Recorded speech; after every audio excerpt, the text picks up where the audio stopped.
Hi friends, welcome to paperless knowledge. तो आज हम बात करने वाले हैं अपने उन प्रश्नों पे। तो वीडियो शुरू करने के पहले हम डिस्कस कर लेते हैं कि वो किन टॉपिक पे आज हम चर्चा करेंगे। तो current affairs, general knowledge, science, environment और हिस्ट्री ज्योग्राफी के प्रश्नों पे हम बात करने वाले हैं। तो आइए बात करते हैं आज के प्रश्नों की हम। तो पहला क्वेश्चन ये है कि किस राज्य सरकार ने राष्ट्रव्यापी लॉकडाउन के कारण प्रभावित राज्य के एमएसएमई क्षेत्रों को सहायता देने के लिए रीस्टार्ट नाम का एक नया कार्यक्रम शुरू किया है। तो यहाँ पे आपका चार ऑप्शन दिया गया है: उत्तर प्रदेश, हरियाणा, आंध्र प्रदेश और राजस्थान। तो यहाँ पे जो आपका सही उत्तर है वो ऑप्शन सी, आंध्र प्रदेश। आंध्र प्रदेश की सरकार ने अभी हाल ही में रीस्टार्ट नाम से एक कार्यक्रम शुरू किया है। अब आइए इसके बारे में हम थोड़ा सा पढ़ लेते हैं। तो इस कार्यक्रम से किस तरीके के लोग लाभान्वित होंगे और इसमें जो है किस तरीके से यह कार्य करेगा, तो हम ये चीज़ नोट कर लीजिए कि इस कार्यक्रम से जो एमएसएमईज़ हैं, पहले तो आपको हम बता दें कि एमएसएमईज़ जो अभी हमने आपको पिछले वीडियो में भी इस चीज़ की चर्चा की थी कि एमएसएमई मतलब क्या होता है, इसके तहत किस वर्ग के लोग कार्य करते हैं।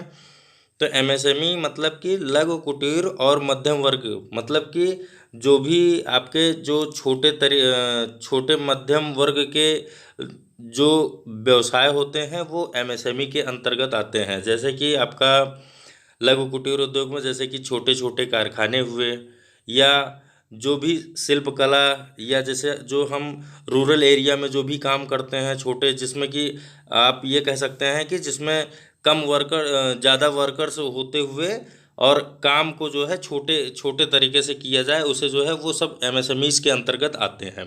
ठीक। अब हम यहाँ पे बात कर रहे थे कि रीस्टार्ट का जो कार्यक्रम शुरू किया गया है उससे कितने लोग लाभान्वित होते हैं।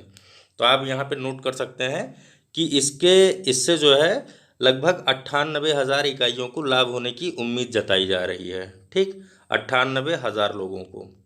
अब यहाँ पे बात कही गई है कि इससे किस तरीके के लोगों को इससे लाभ होगा। तो यहाँ पे जो है आप ये भी नोट कर सकते हैं कि 10 लाख से अधिक लोगों को रोजगार प्रदान इसमें हो सकती है। मतलब कि यह जो इकाई जो रीस्टार्ट नाम से चलाई गई है, इससे 10 लाख से अधिक लोगों को रोजगार ये प्रदान प्रदान करेगी।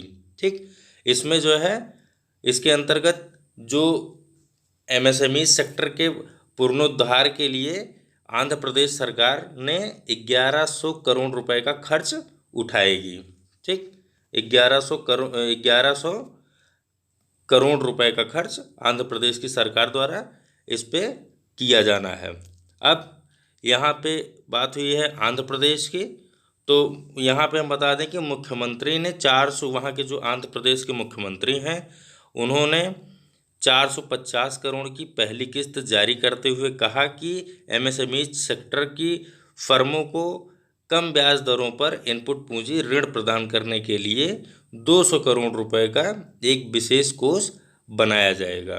ठीक, मतलब यहाँ पे सीधी तरीके से स्पष्ट है कि आंध्र प्रदेश की सरकार ने एमएसएमई के क्षेत्र पर पूरी तरीके से फोकस करते हुए उसको आगे बढ़ाने के लिए, जैसे कि यहाँ पे देखिए आपको हमने बताया कि उसको ब्याज दर भी कम उसमें जो है आंध्र प्रदेश की सरकार दे रही है, और 200 करोड़ रुपए का विशेष कोष भी उसके लिए निर्धारित की है। ठीक, अब यहाँ पे आंध्र प्रदेश की बात हुई है तो आंध्र प्रदेश के बारे में थोड़ा सा हम जान लेते हैं कि आंध्र प्रदेश के मुख्यमंत्री इस समय जगन मोहन रेड्डी जी हैं। वहाँ का जो राज्य नृत्य है, बहुत प्रसिद्ध नृत्य माना जाता है, कुचिपुड़ी के नाम से उसे हम जानते हैं। और इस राज्य का जो खेल है वो कबड्डी है। और यहाँ पे एक क्वेश्चन आपसे पूछा जाता है कि जनसंख्या की दृष्टि से आंध्र प्रदेश का चौथा स्थान है। तो आप ये नोट कर सकते हैं कि जनसंख्या की दृष्टि से आंध्र प्रदेश का 8वां स्थान और क्षेत्रफल की दृष्टि से चौथा स्थान है। ठीक, अब हम आगे बढ़ते हैं अपने नेक्स्ट क्वेश्चन पे। तो हमारा नेक्स्ट क्वेश्चन है, विश्व बैंक ने हाल ही में किस भारतीय अर्थशास्त्री को दक्षिण एशिया में जलवायु परिवर्तन और आपदा प्रबंधन के महत्वपूर्ण पद पर नियुक्त किया? तो यहाँ भी आपका चार ऑप्शन दिया गया है: आभास झा को, केवी कामत को, के झुनझुनवाला को और उपरोक्त कोई नहीं। तो यहाँ पे जो आपका सही आंसर है वो है आपका ऑप्शन ए, आभास झा। ठीक, अब आभास झा के बारे में हम जान लेते हैं। तो आभास झा की नियुक्ति हुई कब? तो आभास झा की जो नियुक्ति हुई है, अभी हाल ही में अम्फान तूफान आया हुआ था, ठीक, जो कि बंगाल की खाड़ी से उठा था। तो इनकी नियुक्ति इस समय में हुई है जबकि अम्फान तूफान ने भारत में पश्चिम बंगाल, उड़ीसा और बांग्लादेश को बुरी तरह से प्रभावित किया था, ठीक। अब यहाँ पे बात हुई है आभास झा की। तो आभास झा ने 2001 में विश्व बैंक ज्वाइन किया था। जैसा कि यहाँ पे आपसे पूछा जा सकता है कि आभास झा विश्व बैंक में कब से कार्यरत है, तो यहाँ पे आभास झा 2001 में सर्वप्रथम इन्होंने विश्व बैंक ज्वाइन किया था। और इन्हें जिम्मेदारी किस चीज़ की मिली थी, तो ये बांग्लादेश, भूटान, भारत और श्रीलंका के बैंक कार्यालय में कार्यकारी अधिकारी, निदेशक के रूप में ये रह चुके हैं। इनको इन देशों की जिम्मेदारी मिली थी। और जो इस समय जो है इनको जिम्मेदारी मिली है, वो विश्व बैंक में इनकी क्षमता का प्रयोग दक्षिण एशिया में जलवायु परिवर्तन और आपदा जोखिम प्रबंधन के लिए इनकी जो जिम्मेदारी मिली है, वो जलवायु परिवर्तन और आपदा प्रबंधन के रूप में इनको वहाँ पे नियुक्त किया गया है। अब यहाँ पे बात हुई है विश्व बैंक की, तो विश्व बैंक के बारे में थोड़ा सा जान लेते हैं कि विश्व बैंक के इस समय अध्यक्ष कौन है। तो विश्व बैंक के अध्यक्ष इस समय डेविड मलपास जी हैं और इसका जो मुख्यालय है, विश्व बैंक का मुख्यालय जो है वो वाशिंगटन डीसी में है। अब हम नेक्स्ट क्वेश्चन पे चलते हैं। तो नेक्स्ट क्वेश्चन हमारा है, सार्वजनिक क्षेत्र के किस बैंक ने कोरोना वायरस से प्रभावित अपने सभी कर्जदारों को ऋण सहायता उपलब्ध कराने की घोषणा की है। तो यहाँ पे आपका 4 ऑप्शन दिया गया है, केनरा बैंक, देना बैंक, विजया बैंक और यूको बैंक। तो आपका जो सही आंसर है वो आपका ऑप्शन ए, केनरा बैंक ने अभी हाल ही में कर्जदारों को ऋण सहायता उपलब्ध कराने की घोषणा की है, ठीक। अब वो इससे कौन कौन लाभान्वित होंगे, तो हम आपको बता दें कि इससे जो एमएसएमईज के दर्जे के जो लोग हैं, जैसे कि लघु सूक्ष्म और मध्यम वर्ग के जो व्यवसायी हैं, उनको जो है ज़्यादा लाभ होने वाला है इससे। और जो केनरा बैंक ने जो अपना बयान जारी किया है या जो घोषणा की है, वो किसके लिए की है, तो केनरा बैंक ने जो है केनरा बैंक क्रेडिट सपोर्ट नकदी तत्कालीन दिक्कतों, मतलब जो उनको इस समय जो दिक्कतें हो रही हैं, जो भी लेनदार या कर्जदार, हम कह सकते हैं कि जो कर्जदार हैं जिनको ऋण की ज़रूरत है, उनको त्वरित तरीके से, मतलब कि आप कह सकते हैं कि जल्द से जल्द बिना किसी कागजी कार्रवाई के, मतलब कम से कम, जैसे कि आप किसी को भी लोन की ज़रूरत होती थी तो बैंक में पेपर वर्क ज़्यादा होता था। पेपर वर्क को कम करते हुए किसी को दिक्कत कम हो, इसके तहत जो है यह लोन उपलब्ध कराने की यह योजना बनाई है केनरा बैंक ने, ठीक। अब इसके तहत जो है, जैसा कि हमने आपको बताया कि एमएसएमईज के दर्जे के जो व्यापारी हैं उनको इससे ज़्यादा लाभ होने वाला है। जैसा कि अभी तक जो है, जो पिछले अभी हाल ही में जो मार्च में जो है, इसने केनरा बैंक ने जो फंड दिया है वो 60,000 करोड़ का जो लोन इसने लोन जारी किया है एमएसएमईज के दर्जे के लोगों को, ठीक है। और साथ ही साथ जो है ये कृषि सहायता समूह और रिटेल कैटेगरी के तहत जो है 4300 करोड़, मतलब 4,300 करोड़ का लोन अभी ये जारी कर चुका है, ठीक। अब हम इसके आगे बढ़ते हैं नेक्स्ट क्वेश्चन पे। भारतीय खिलाड़ी बलबीर सिंह किस खेल से संबंध रखते थे, तो यहाँ पे आपका 4 ऑप्शन है, क्रिकेट, रग्बी, हॉकी और फुटबॉल। तो यहाँ पे जो आपका सही आंसर है वो है हॉकी, ऑप्शन सी आपका यहाँ पे सही है। अब आपको बता दें कि अभी हाल ही में हॉकी के खिलाड़ी बलबीर सिंह का निधन हो गया है और इन्हें भारत का सबसे महान खिलाड़ी माना जाता है। मतलब माना जाता था, क्योंकि अभी इनका निधन हो चुका है। और आपको बता दें यहाँ पे एक चीज़ इनके बारे में कि इन्होंने 1948 से 1956 तक लगातार 3 बार ओलंपिक का गोल्ड मेडल जीता था, ठीक। अब ये गोल्ड मेडल इन्होंने कब कब जीता था, तो पहली बार इन्होंने जो गोल्ड मेडल जीता था वो 1948 में लंदन में जीता था। दूसरी बार जो इन्होंने जीता था वो हेलसिंकी में 1952 में जीता था। और तीसरी बार इन्होंने मेलबर्न में 1956 में जीता था, ठीक। 1952 में ओलंपिक के फाइनल में इन्होंने जो रिकॉर्ड बनाया था वो आज भी कायम है। और वो रिकॉर्ड क्या था वो भी आप जान लीजिए कि रिकॉर्ड इनका जो था वो नीदरलैंड के खिलाफ फाइनल मुकाबले में बलबीर सिंह जी ने 5 गोल लगातार दागे थे, जो कि आज भी यह रिकॉर्ड कायम है।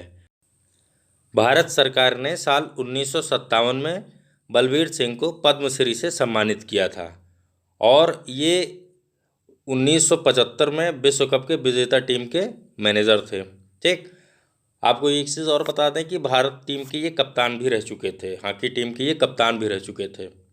अब नेक्स्ट क्वेश्चन पे चलते हैं। तो नेक्स्ट क्वेश्चन हमारा है, किस देश की निजी इक्विटी कंपनी केकेआर ने रिलायंस इंडस्ट्रीज लिमिटेड के जियो प्लेटफॉर्म में हाल ही में 11,367 करोड़ निवेश करने का ऐलान किया? तो यहाँ पे आपको बता दें कि इसका जो आंसर है, यहाँ पे 4 ऑप्शन दिया गया है, ब्रिटेन, चीन, भारत, अमेरिका। तो जो आंसर होगा वो है आपका अमेरिका, ऑप्शन डी यहाँ पे सही है। यहाँ पे जो ऐलान किया गया है वो किसके लिए ऐलान किया गया है? तो Facebook, silver lake, Vista partners और जनरल अटलांटिका के बाद 1 माह में जियो प्लेटफॉर्म में यह सबसे बड़ा 5वां निवेश है। ठीक है, और यहाँ पे एक चीज़ और नोट कर लीजिए कि केकेआर को मिलाकर 1 महीने में कुल 78,562 करोड़ की निवेश की डील हो चुकी है। ठीक, और यहाँ पे केकेआर का एशिया में किसी कंपनी में यह हाईएस्ट अमाउंट का निवेश है। हाईएस्ट अमाउंट का निवेश किसी कंपनी में मतलब कि जियो प्लेटफॉर्म में या केकेआर ने अभी एशिया में सबसे बड़ी जो निवेश की है वो जियो प्लेटफॉर्म के साथ किया है। ठीक, अब हम नेक्स्ट क्वेश्चन पे चलते हैं। तो नेक्स्ट क्वेश्चन हमारा है, हाल ही में संयुक्त राष्ट्र ने भारत के किस राज्य की सुडोल पहल की सराहना की है? तो यहाँ पे आपका 4 ऑप्शन दिया गया है, मणिपुर, मेघालय, असम और त्रिपुरा। तो यहाँ पे जो आपका सही आंसर है वो है ऑप्शन ए, मणिपुर। ठीक, मणिपुर राज्य की अभी हाल ही में संयुक्त राष्ट्र ने सुडोल पहल की सराहना की है। सुडोल पहल के बारे में जान लेते हैं। तो सुडोल पहल की जो शुरुआत हुई थी वो या आल एक इम्फाल आधारित एनजीओ के द्वारा हुई थी। या आल जो हम कह रहे हैं, या आल मतलब ये एक एनजीओ का नाम है और यह जो है एक जनता से प्राप्त धन पर आधारित एक पहल है।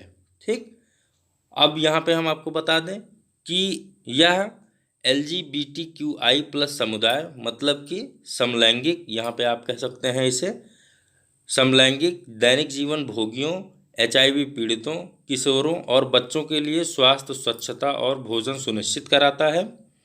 इस एनजीओ ने भारत की सबसे पहली ट्रांसजेंडर मतलब कि यहाँ पे आप कह सकते हैं गे लोग की जो टीम होती है, जैसे यहाँ पे इसने सबसे पहली फुटबॉल टीम बनाई है, वो गे लोग की बनाई है। भारत में इस एनजीओ के द्वारा सबसे पहली गे लोग की जो टीम है मतलब ट्रांसजेंडर फुटबॉल टीम इसके द्वारा तैयार की गई है। ठीक, इसके संस्थापक सदाम हंजमम हैं और संयुक्त राष्ट्र में जो है इन्हें बिंग से मिली यह स्वीकृति उन्हें अधिक समावेशिता की दिशा में काम करने के लिए प्रोत्साहित करेगी। इस वजह से जो है इन्होंने अभी हाल ही में मणिपुर राज्य की सुडोल की पहल की सराहना की है। ठीक, नेक्स्ट क्वेश्चन पे चलते हैं। नेक्स्ट क्वेश्चन हमारा, विश्व थायराइड दिवस किस दिन मनाया जाता है? 21 मई को, 22 मई को, 25 मई को और 23 मई को। तो आपको बता दें कि आपका जो सही आंसर है वो है ऑप्शन सी, 25 मई को। 25 मई को हम विश्व थायराइड दिवस के रूप में मनाते हैं। और इसे मनाते क्यों हैं? तो थायराइड स्वास्थ्य के बारे में जागरूकता फैलाने और थायराइड लोगों के उपचार के बारे में शिक्षित करने के लिए हर साल 25 मई को हम विश्व थायराइड दिवस के रूप में मनाते हैं। सबसे बड़ी अंतःस्रावी ग्रंथियों में एक है थायराइड ग्रंथि। यह गर्दन में स्थित तितली के आकार की ग्रंथि है।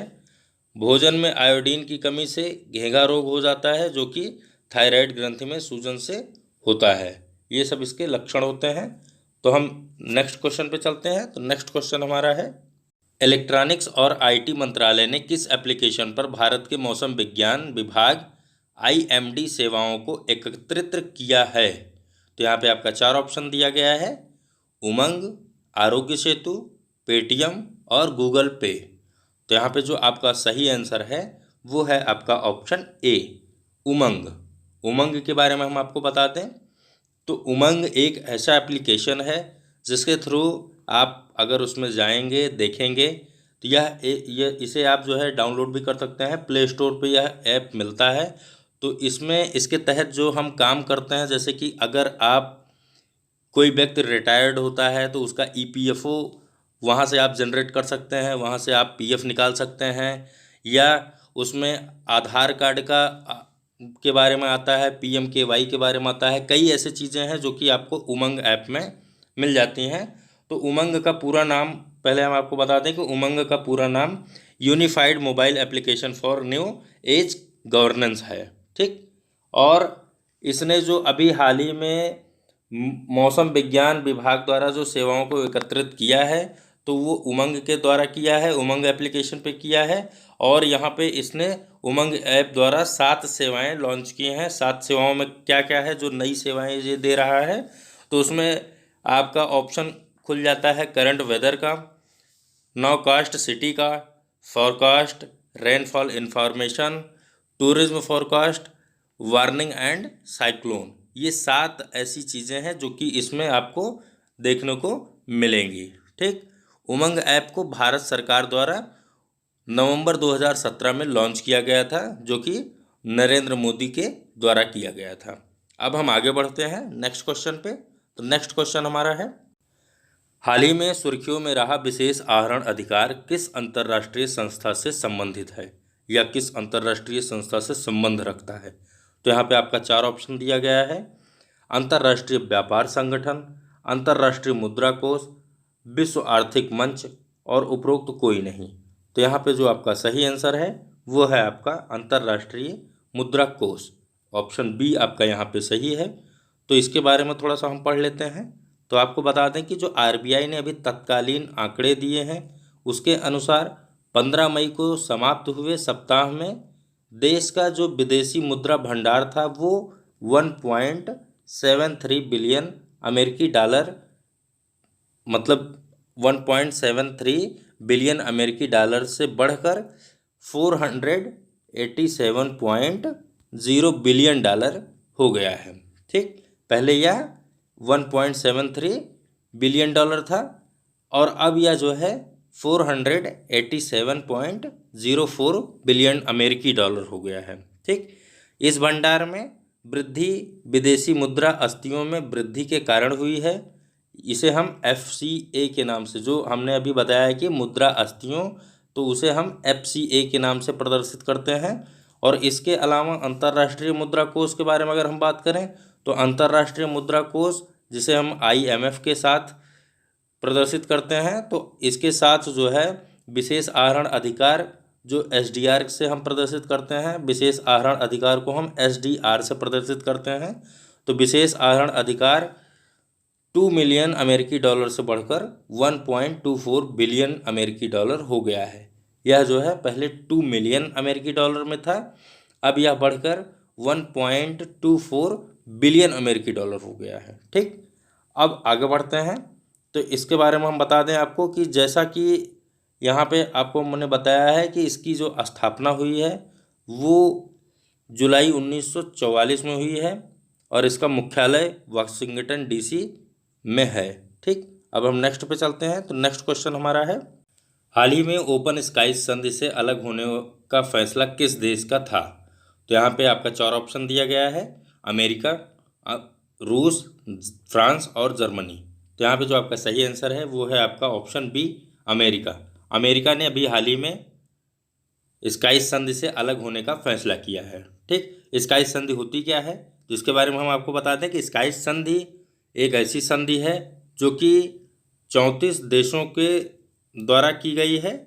इसमें 34 देश हैं जो कि ये 34 देश आपस में मिलकर अपने विमानों को एक दूसरे के क्षेत्र में उड़ाने की अनुमति लेते हैं। और यह जो है इस संधि के अंतर्गत जो है ये 34 देश के सदस्य शामिल होते हैं और वो इस संधि पर हस्ताक्षर करते हैं, ठीक।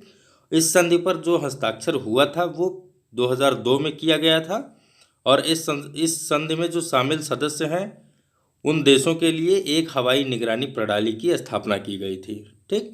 जो कि अभी हाल ही में अमेरिका के राष्ट्रपति डोनाल्ड ट्रंप के द्वारा इस स्काई संधि से अलग होने का फैसला लिया गया है। अच्छा, इसका कारण क्या था, तो इसका कारण जो है, अभी अमेरिका ने रूस पर एक आरोप लगाया है कि वह इसका सही तरीके से पालन नहीं कर रहा है।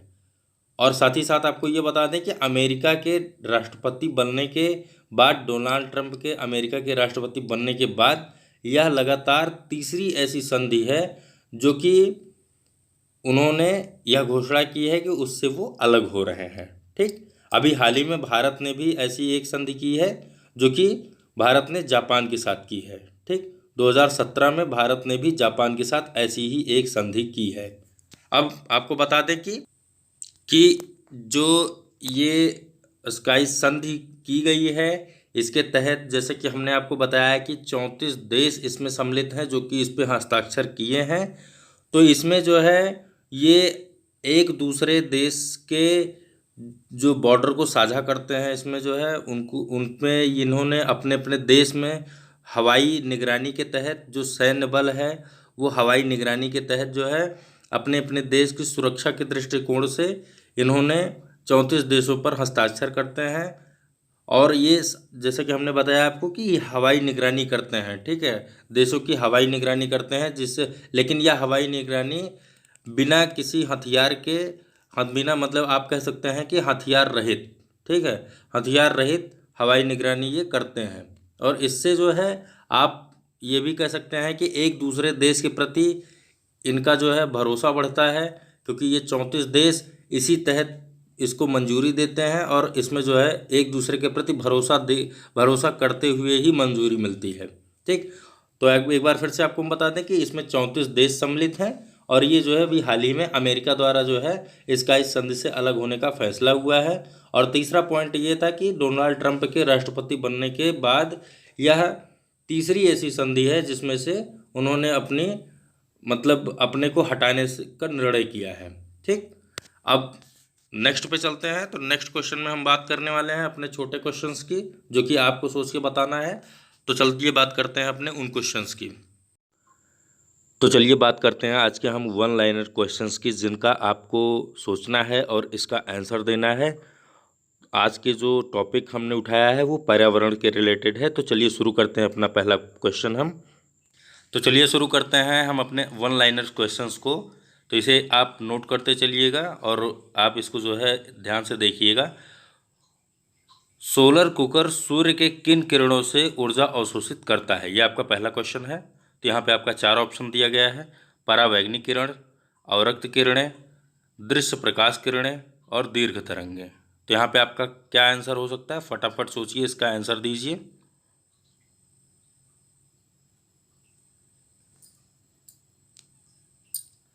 इसका आंसर है, आप नोट कर लीजिएगा, इसका आंसर है अवरक्त किरणें। ऑप्शन बी यहाँ पे आपका सही है, अवरक्त किरणें इसका सही आंसर है। अपने आंसर से इसको मिला लीजिए। हम नेक्स्ट पे चलते हैं। तो नेक्स्ट क्वेश्चन हमारा है, तो दूसरा क्वेश्चन है, सौरीय ऊर्जा को रासायनिक ऊर्जा में परिवर्तित करने वाली प्रक्रिया है। यहाँ भी आपका 4 ऑप्शन दिया गया है: श्वसन, प्रकाश श्वसन, रासायनिक संश्लेषण और प्रकाश संश्लेषण। तो यहाँ पे आपका आंसर क्या हो सकता है?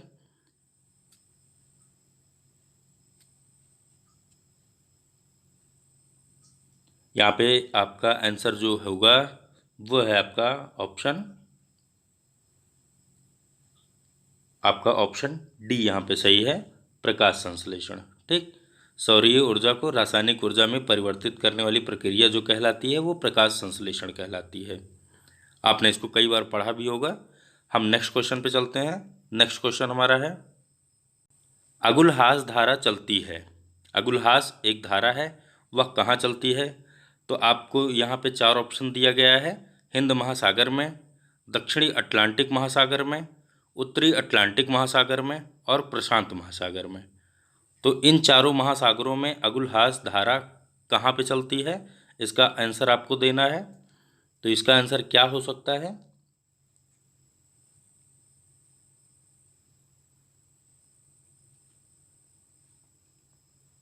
चलिए हम बताते हैं। इसका आंसर है आपका ऑप्शन ए, हिंद महासागर में। हिंद महासागर में अगुलहास धारा चलती है। ठीक, अपने आंसर से इसको मिला लीजिए। नेक्स्ट पे हम बढ़ते हैं। नेक्स्ट क्वेश्चन है हमारा, जिस अक्षांश पर वार्षिक तापांतर न्यूनतम होता है वह है। भूमध्य रेखा, उत्तरी ध्रुव वृत्त, मकर रेखा और कर्क रेखा। ये आपका 4 ऑप्शन यहाँ पे दिया गया था। तो इन चारों ऑप्शंस में से आपका क्या आंसर सही है, फटाफट सोचिए इसका क्या उत्तर हो सकता है।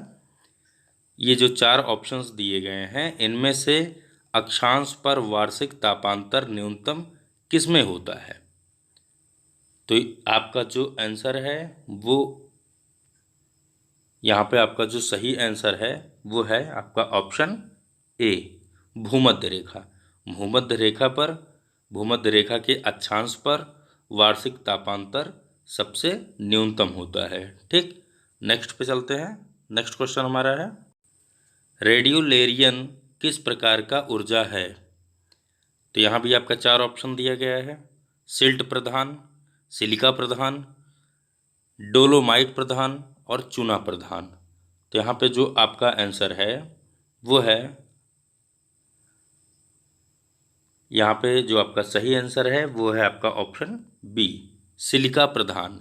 सिलिका प्रधान रेडियोलेरियन जो है वो सिलिका प्रधान के प्रकार की ऊर्जा है। ठीक, नेक्स्ट पे चलते हैं। नेक्स्ट क्वेश्चन हमारा है, क्वार्टजाइट कायांतरित होता है? दोस्तों यहाँ पे आप देखिएगा, थोड़ा सा ध्यान से देखिएगा, यहाँ पे ये रॉन्गली यहाँ पे हमने लिख दिया है, ये क्वार्टजाइट की जगह पे इसको आप क्वार्टजाइट कर लीजिएगा। क्वार्टजाइट कायांतरित होता है, तो यहाँ पे आप 4 ऑप्शन दिया गया है, बलुआ पत्थर से, ऑक्सीडियन से, चूना पत्थर से और सेल से। ठीक, तो यहाँ पे आपका जो सही आंसर है वो क्या हो सकता है? आपका जो सही आंसर है वो क्या हो सकता है?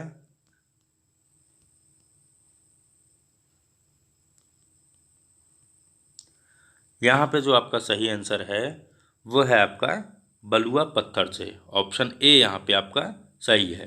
ठीक, तो क्वार्टजाइट जो है वो बलुआ पत्थर से कायांतरित होता है। अब नेक्स्ट क्वेश्चन पे चलते हैं। नेक्स्ट क्वेश्चन है हमारा, आप मिलाते चलिएगा अपने आंसर्स को सभी। हम नेक्स्ट क्वेश्चन पे चल, लघुत्तम वर्धन काल का जियोम है? तो यहाँ भी आपका 4 ऑप्शन दिया गया है, सवाना, टुंड्रा, टैगा और चैपरल।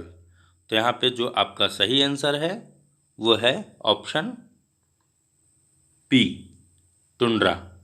टुंड्रा जो है वो लघुत्तम वर्धन काल का जियोम है। ठीक, अपने आंसर से इसको मिला लीजिए। अब इसके साथ हम नेक्स्ट क्वेश्चन पे चलते हैं। नेक्स्ट क्वेश्चन हमारा है, रेनडियर किस बायोम का जंतु है? तो यहाँ भी आपका 4 ऑप्शन दिया गया है, taiga biome, tundra biome, Roopsagar biome और शीतोष्ण कटिबंध। तो यहाँ पे जो आपका सही आंसर है वो आपका, जो आपका सही आंसर है वो आपका इन चारों में से एक है, तो वो आपका है ऑप्शन बी, टुंड्रा बायोम। ठीक, रेनडियर टुंड्रा बायोम का जंतु है। आप अपने आंसर से इसको मिला लीजिए। अब इसके साथ हम नेक्स्ट क्वेश्चन पे चलते हैं। नेक्स्ट क्वेश्चन हमारा है, अफ्रीका के जायरे बेसिन की कौन सी जनजाति अपना घर पेड़ों के ऊपर बनाते हैं? तो यहाँ पे आपका 4 जनजातियों के बारे में दिया गया है, पिग्मी, मसाई, लंबरजैक और बुशमैन। तो इन चारों प्रजातियों में से, इन चारों जनजातियों में से अफ्रीका के जायरे बेसिन में कौन ऐसी जनजाति है जो कि अपना घर पेड़ों पर बनाती हैं, पेड़ों के ऊपर बनाती हैं? तो आपका आंसर इसमें से क्या होगा?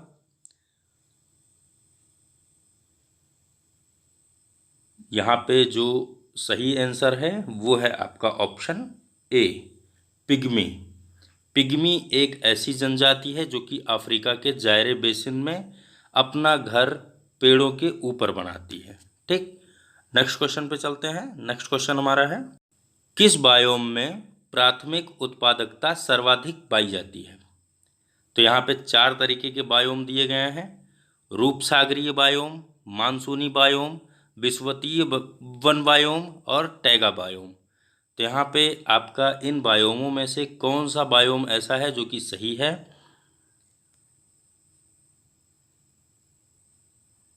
तो इसका आंसर है आपका विषुवतीय वन बायोम। ठीक, ऑप्शन सी यहाँ पे आपका सही है। ठीक, विषुवतीय वन बायोम में प्राथमिकता उत्पादकता सर्वाधिक पाई जाती है। तो दोस्तों, आज के वीडियो में बस इतना ही। फिर मिलते हैं किसी और अन्य वीडियो में। क्योंकि आपको हमारा यह वीडियो काफ़ी पसंद आया होगा और अधिक जानकारी हेतु हमारे वीडियो को लगातार देखते रहिए। और अगर अभी तक आपने हमारे चैनल को सब्सक्राइब नहीं किया है तो उसे सब्सक्राइब कर दीजिए और बगल में दिए हुए बेल आइकन को प्रेस कर दीजिए, जिससे कि हमारे नए वीडियोज़ की लिंक आप तक लगातार पहुंचती रहे और आप हमारे हर वीडियो को देख सकें। तो कल मिलते हैं इसी टाइम कुछ नया लेके, कुछ खास लेके।